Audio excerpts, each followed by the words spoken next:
Magic players are just not a financially responsible group of people. They'll buy booster boxes just to open them. They'll make a product that they despise, the best-selling product of all time, and they'll spend $500 building a deck just so they can say the word Asmoranomardicadaistinaculdacar. Okay, hold on. Asmoranomardicadaistinaculdacar. Asmoranomardicadaistinaculdacar doesn't have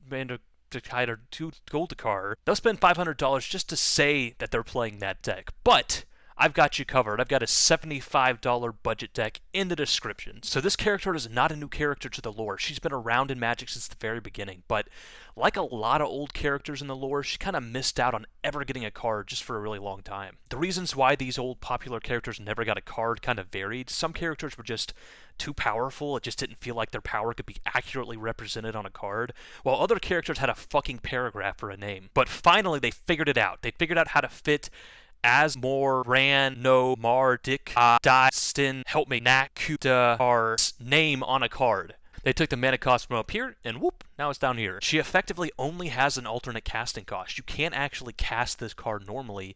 You have to meet this special condition so you can pay this alternate casting cost just to cast it normally. And meeting this condition is actually pretty easy to do. You've got looting effects, you've got cards that discard at a cost. You can figure something out. So when you do get to cast the Underworld Cook, you get to go search up her Underworld Cookbook from your deck and put it right into your hand. So really you can just view her and her cookbook together as her commander. You can just kind of staple the text boxes together, and that's going to be what you're pulling out of the command zone whenever you cast your commander. So you got a double-sized name and a double-sized text box. The cookbook lets us throw stuff into our cooking pot to make some food, and we can take advantage of this by dumping cards that we want in our graveyard, either because they have good graveyard effects or because they're good things to reanimate later. And in a pinch, if we need to, we can chuck the book itself to return a creature from our graveyard to our hand, so we can play into that too by having some artifact recursion cards to get our book back, so we can kind of do this over and over and over again. It's also helpful if our opponents blow up our cookbook. We do want a way to get that back. And finally, we can make like Arby's and kill almost anything by feeding it 2 things off our menu. I mean, 6 damage is a ton. That kills every top commander in the entire format until you get to the Ur-Dragon. And really, you can just add another beef and cheddar and a pack of horsey sauce into the mix, and